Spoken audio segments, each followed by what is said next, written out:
Здравейте, казвам се Калуян Богданов и съм маркетинг мениджър на адрес от 4 години. Често в нашата практика виждаме хора, които имат финансови проблеми от всякакво естество.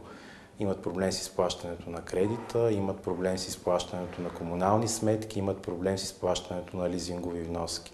Обикновено българите правят в такива моменти просто едно, седят и чакат.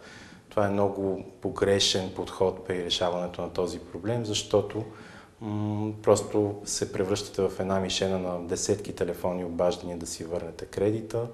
Отделно бързо в рамките на 90 дни вашият кредит става изискуем, лихвата ви става наказателна и се покачва поне с 10% на това, което сте се договорили. Затова моят съвет при подобна ситуация е бързо да се ориентирате към продажба на имот.